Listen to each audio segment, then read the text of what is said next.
We began our journey from Boulder, Wyoming, heading towards the scenic town of Island Park, Idaho. As we passed through a charming neighborhood near Idaho Falls, we were captivated by the canals lining the streets and neighborhoods. After approximately 4 hours, we arrived at the welcoming Red Rock RV Park in Island Park. Nestled amidst nature, it served as our cozy base camp for the adventures ahead. Eager to explore, we made our way to Henry's Lake, only to be greeted by a sudden thunderstorm.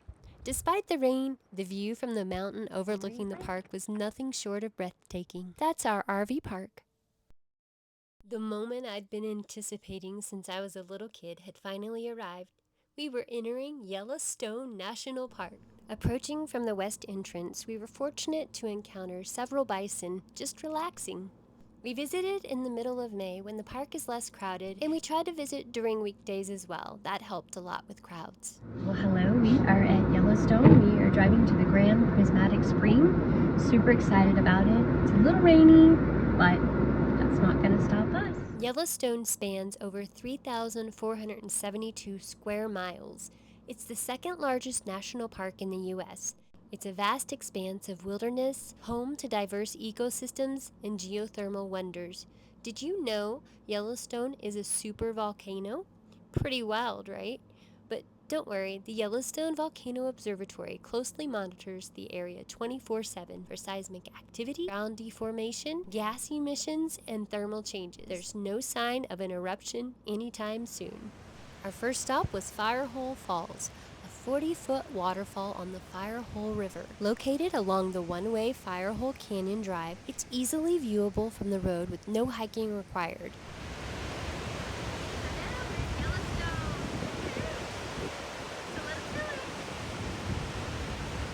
The falls cascade through a lava-carved canyon surrounded by volcanic rock, and the river is warmed by geothermal runoff. Nearby, there's a popular swimming area open in summer. It's a scenic, less crowded stop with great photo opportunities and chances to see wildlife. Like this pretty pelican here.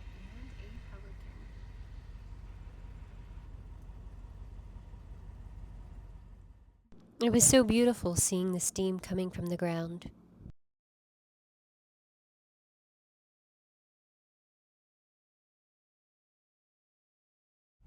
We are here in early May, and it's incredible how many people that there are.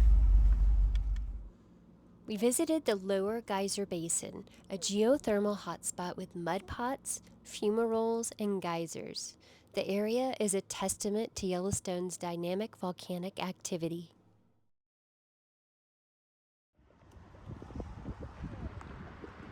Fountain paint pots.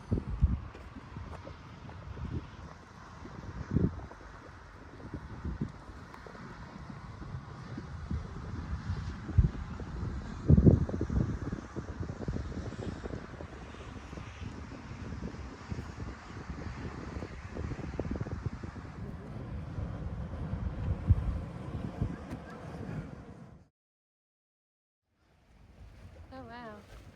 Ooh. Oh, holy moly. This is a red spouter, and its temperature ranges from 170 degrees Fahrenheit to 190 degrees. Holy moly. Where's all that mud coming From the ground.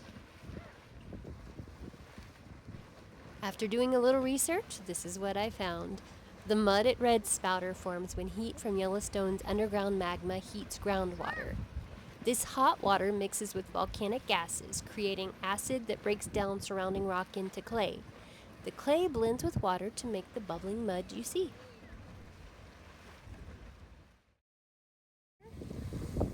This is the Clepsydra geyser. It's an almost constant geyser and erupts up to 45 feet high continuously. This is the Silex Spring. It has a deep blue center with vivid orange, yellow, and green runoff channels. The colors come from thermophiles, heat-loving microorganisms that thrive at different temperatures.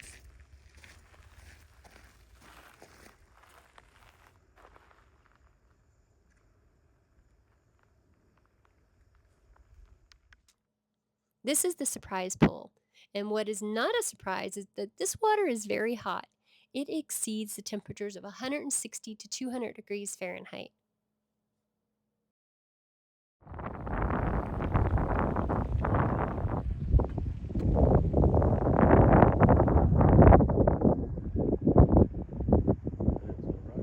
Yeah, it is. It's flowing out to the road. Starting to kill those trees there. The White Dome Geyser is one of the largest geyserite cones in the park, and its eruptions are unpredictable.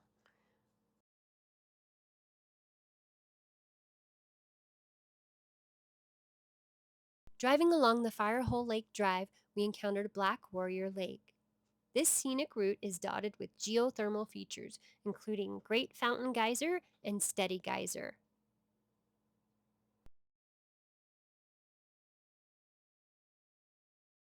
It's absolutely gorgeous here. It's the most beautiful thing I've ever seen here in Yosemite National Park.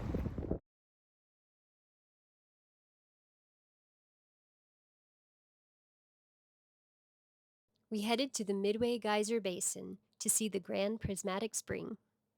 Excelsior Geyser Crater is a large steaming hot spring next to Grand Prismatic Spring. It once was a powerful geyser in the 1800s. It now continuously pours hot water, about 199 degrees, into the Firehole River. Though it no longer erupts, its massive size and intense heat make it a dramatic and impressive sight. Here's the Grand Prismatic Spring. It's the largest hot spring in the U.S. Its vibrant colors, ranging from deep blue to fiery orange, are created by heat-loving microorganisms thriving in the varying temperatures. The cold weather made it very steamy and hard to see, but it's recommended to hike up the Fairy Falls Overlook Trail for a better view of its deep blue center, green, yellow, and red and orange edges.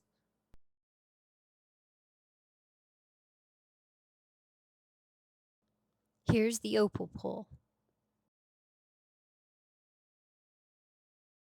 So we are now leaving Yellowstone. Our first day, we got here around noon. We left at about 4:20, and we started from the west side of Yellowstone. And we actually haven't even made it to Old Faithful yet. Like, we pulled into the parking lot, it started raining, and so we're going to come back. So we're going to have to reevaluate because there is a lot to see here, and oh my gosh, it's incredible. Well, today we are headed to Old Faithful, and it's about 10 degrees cooler than outside. We were outside the park, and it's interesting how much cooler it is here. We are at the Old Faithful Geyser waiting for it to erupt. So looking forward to this. There are quite a few people here. We began our day with a visit to the iconic Old Faithful Geyser. Erupting approximately every 68 to 94 minutes, its powerful display reaches heights of up to 180 feet, lasting between 1.5 to 5 minutes. A classic Yellowstone moment, bucket list checked. Here's some tips when visiting Old Faithful. Get there 15 minutes early. Check the park's website on eruption predictions, and go early or late in the day to avoid crowds. Maybe stick around. Some eruptions are higher than others. Despite numerous warnings to maintain a safe distance of 25 yards, we observed visitors venturing dangerously close to bison. Thankfully, nothing happened. Exploring the West Thumb Geyser Basin, we discovered the Black Pool. Black Pool is a hot spring which once was dark due to heat-loving bacteria. It now appears deep blue after a temperature rise killed the microbes. Despite its name, it's one of the park's most vibrant and colorful springs. The basin overlooks Yellowstone Lake, and if you look closely, you'll see that the water is frozen. We actually arrived in the middle of May, and by the time we left at the end of May, the water had already thawed. Pretty cool to see.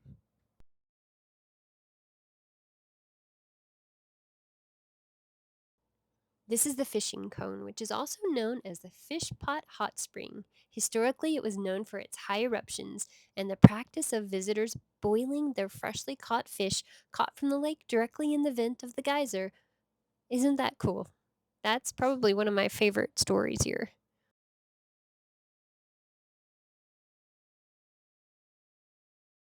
Had to get video of the bluebell pool since I love bluebell.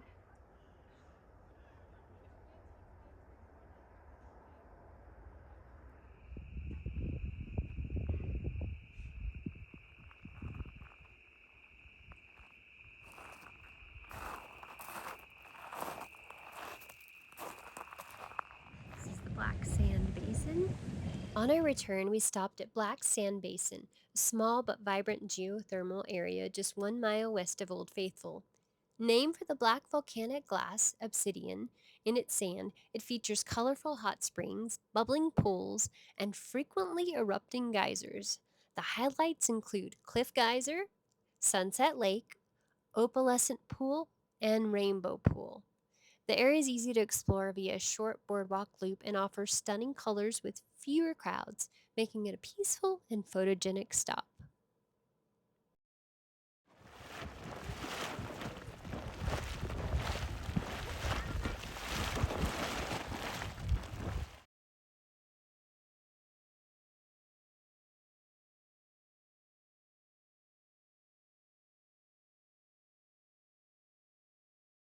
Look how those flowers are growing right in the center.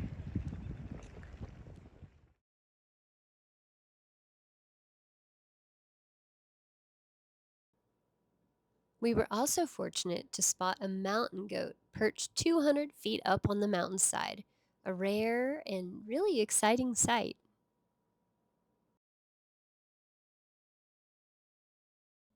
Here's an amazing photo Alan took.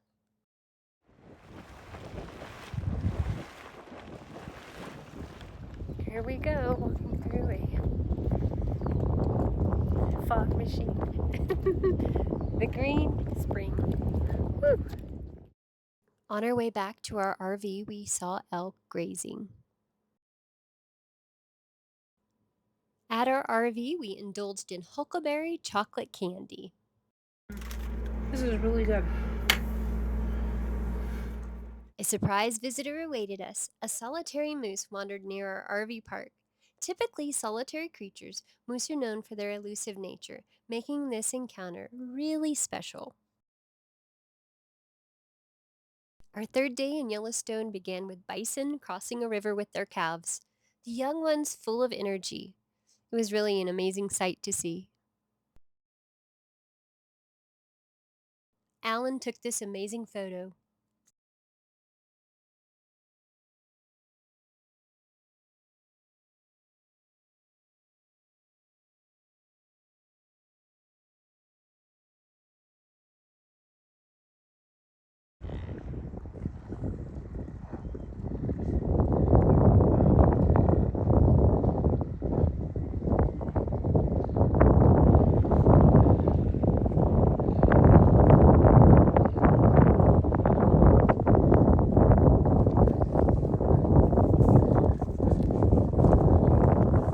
Shortly after, a herd of bison caused a traffic jam, a common occurrence you'll find in Yellowstone.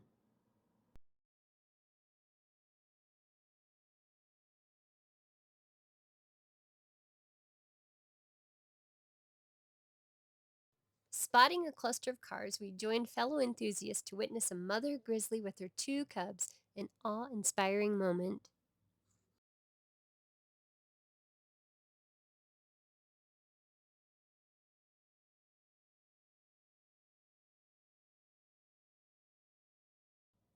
Another amazing photo of Alan's. En route to Tower, we stopped at a waterfall, capturing its beauty.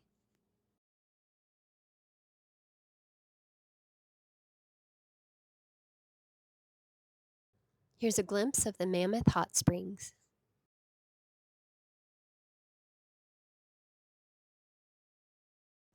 And a moose at a distance. We are driving through Yellowstone, and it turned out to be an absolutely gorgeous day. It started out as 46 degrees. Now it's 51 and the sun is shining and loving it. We've seen moose, we've seen a bear, we've seen bison with their babies. It's been really cool.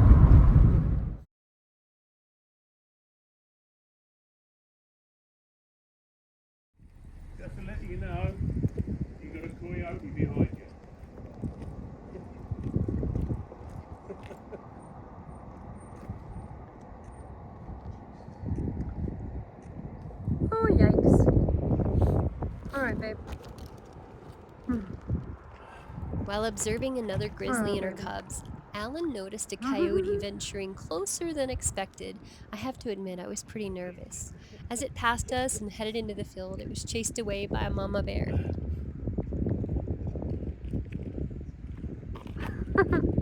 Good catch.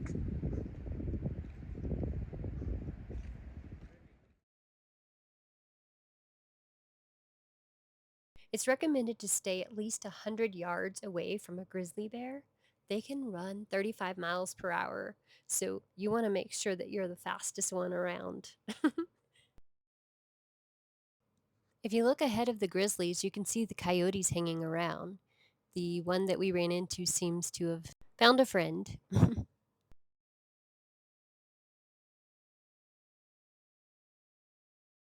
Here are a couple more incredible photos that Alan took.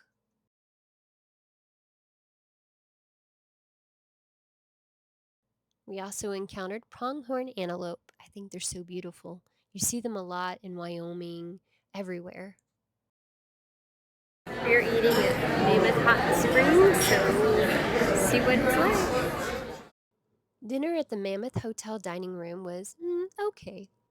However, driving back to our RV at 9 o'clock at night was very challenging because it gets really dark and there are huge bison in the road. It's guaranteed.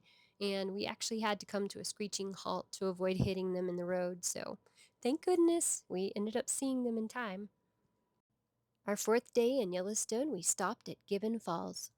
Beautiful day. Beautiful weather. Couldn't be better. Just like being in England. Day But colder. 4 of Yellowstone.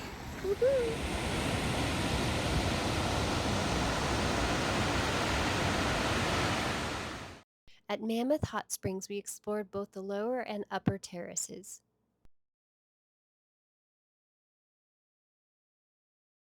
We're at the top of Mammoth Basin. You can kind of see blue water. See where it's steaming. It's kind of a drizzly day today, but still a lot of people. It's a Sunday. It's our fourth day here.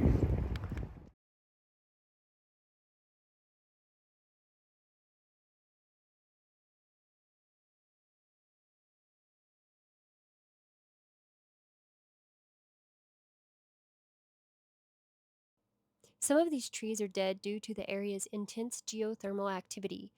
Hot mineral-rich water can overheat tree roots or coat them in calcium deposits, cutting off nutrients and oxygen.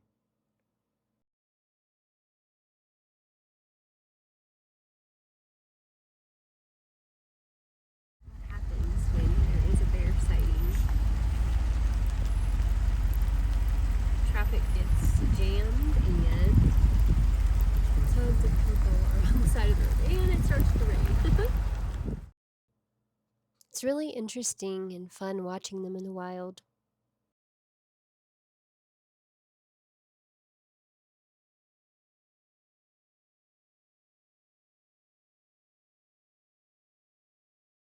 At another stop, a lively chipmunk caught our attention with its swift movements, adding a touch of playfulness to our day.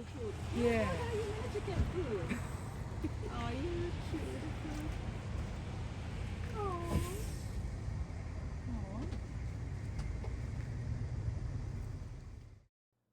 There's so much to see, so if you visit the park, make sure you allow plenty of time every day that you visit. As we headed back to Island Park, it was a treat to see these Canadian geese with their goslings. Dinner at Pete's Pizza was awesome. I highly recommend. This is a baby buffalo. It's got Sprite, peach, and pineapple in it, and a lager. Back at Red Rock RV Resort, we appreciated the spacious sites, even though they were unpaved. They were located about 30 minutes from West Yellowstone. The park offered a unique experience regarding weather. It was interesting how one day in the morning we had sunshine, and by noon we had so much snow, but by evening it all melted. It was a pretty cool experience. The owner, staff, and park hosts were super sweet. I recommend this place. On the 5th day headed to Yellowstone Park, we encountered these horseback riders crossing the highway. It looked fun. Today is day 5 in Yellowstone. We are headed to Canyon Village this time. Hopefully we'll see some wolves, we'll see some bear. Or even some bear bottoms. I hope not. Or wolf bottoms. Yeah, any bottoms. We visited the lower falls of the Yellowstone River, which is approximately 308 feet tall, nearly twice the height of Niagara Falls. It's the tallest waterfall in Yellowstone National Park and one of its most iconic natural features. The lower falls of the Yellowstone River can be viewed from several key stops. There's the Lookout Point, its elevated close-up view near the Red Rock Point Trail. Inspiration Point, which is great for canyon views. Brink of the lower falls, there's a trail to the top edge of the falls, very dramatic, and Red Rock Point. It has a mid-level view, is more immersive and less crowded. It was pretty magical getting to see the rainbow.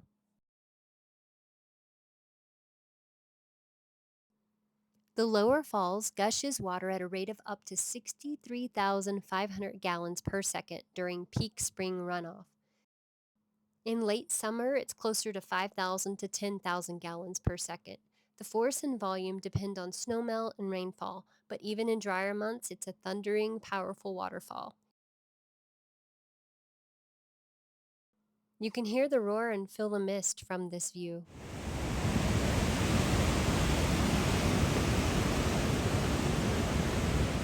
The Upper Falls is a powerful 109-foot waterfall in the Yellowstone River, located just upstream from the more famous Lower Falls.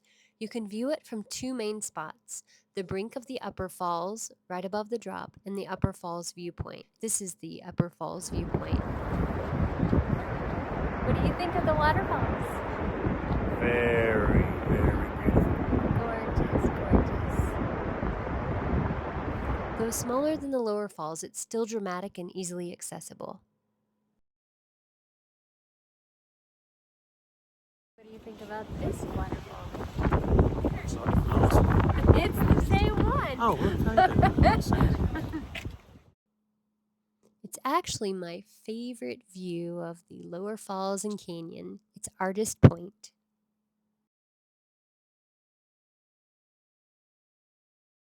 So gorgeous, and it's a beautiful day. It's still cold, but gorgeous. The ravens were huge and everywhere. They're eating at the Buffalo Bar. These cheese curds were amazing, and the hamburger was too. On another day, we decided to visit the Grizzly and Wolf Discovery Center in West Yellowstone. We learned to distinguish between black bears and grizzlies, which can be very important if you're out in the wild. For a grizzly bear, you stay calm, back away slowly, and play dead if you're attacked. A black bear, you make noise, look big, and you fight back if attacked. But for both, you don't run and carry bear spray. These are ground squirrels. They're active in spring and summer and known for their chirping calls. They play an important role in the ecosystem by aerating soil, spreading seeds, and providing shelter for other animals. We saw these a lot. They're so cute.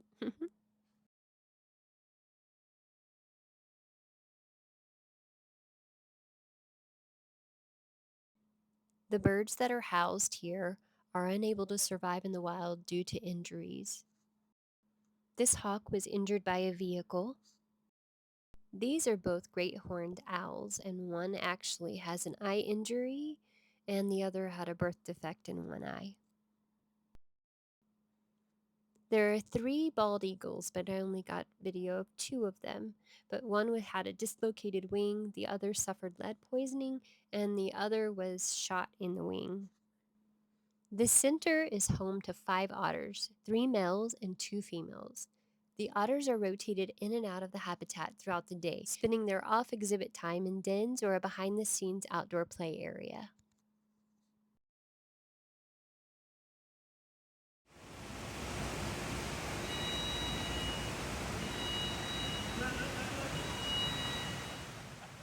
I'm guessing this was their cue for dinner time. The center houses 2 wolf packs in spacious habitats, allowing visitors to watch their behaviors from both indoor and outdoor viewing areas.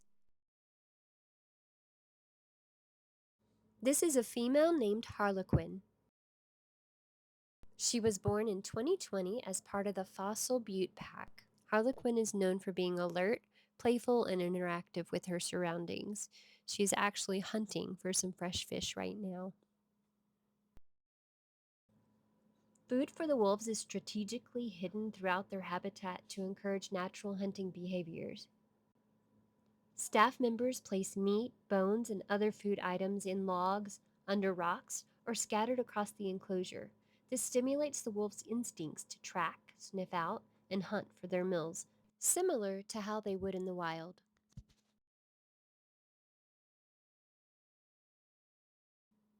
This is Nikina, a female grizzly bear. She was born in 1998 near Delta Junction, Alaska.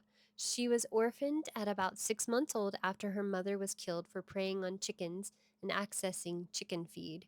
Nikina has been at the center since then and turned 27 in 2025. Known for her independent nature, Nikina enjoys swimming, playing with elk hides, and stretching in poses that resemble yoga. The animals here are trained to do anything that they don't want to, but Nikina would really like to put on a show. Some of her favorite things to do are to chase ravens. You might notice those ravens hanging out on habitat. They are there to help the bears find that food. They know where that food is hidden. Back at the RV park, we enjoyed playing bingo. 53. 69. Oh, you silly. Alan won twice. We made new friends and enjoyed a delicious Mexican dinner at Cafe Sabor with them. On our final full day in the Island Park area, we drove to Cliff and Wade Lakes, where the crystal clear waters and serene environment provided a perfect retreat. It was truly relaxing. The lake's clarity is attributed to their spring-fed sources and minimal human impact.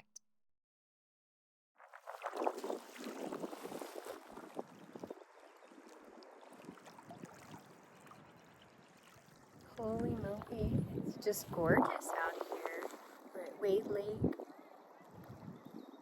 And there are black bears. This is Cliff Lake, which is near Wade Lake. We also visited the Red Rock Lakes National Wildlife Refuge. Though the gravel road was bumpy, the sight of moose in the distance and the friendly park rangers made the trip worthwhile. We spent 2 weeks in Island Park, which made exploring Yellowstone more manageable and enjoyable. With 5 full days in the park, we had time to take in the sights without feeling rushed. Having a nearby home base helped us rest and recharge between adventures. Visiting Yellowstone was a lifelong dream, and finally experiencing it was absolutely incredible. We are off to our next destination. That is Garden City, Utah. Looking forward to it. The water's supposed to be like the Caribbean, all clear.